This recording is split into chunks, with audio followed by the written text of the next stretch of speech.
Aliyekuwa mbunge wa Bunda mjini kupitia chama cha Demokrasia na Maendeleo Chadema na baadaye mbunge wa viti maalum Esther Bulaya ameibuka katika ofisi za CCM wilaya ya Bunda na kuchukua fomu ya kuwania nafasi ya ubunge wa jimbo hilo kwa tiketi ya chama cha Mapinduzi CCM katika uchaguzi mkuu wa mwaka 2025.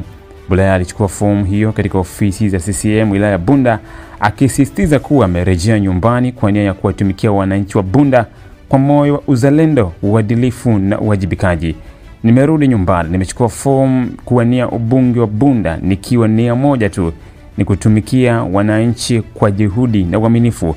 CCM ni chama chenye misingi imara ya maendeleo, nami niko tayari kushiriki katika ajenda hiyo, alisema Bulaya mbele ya wanachama na viongozi wa chama.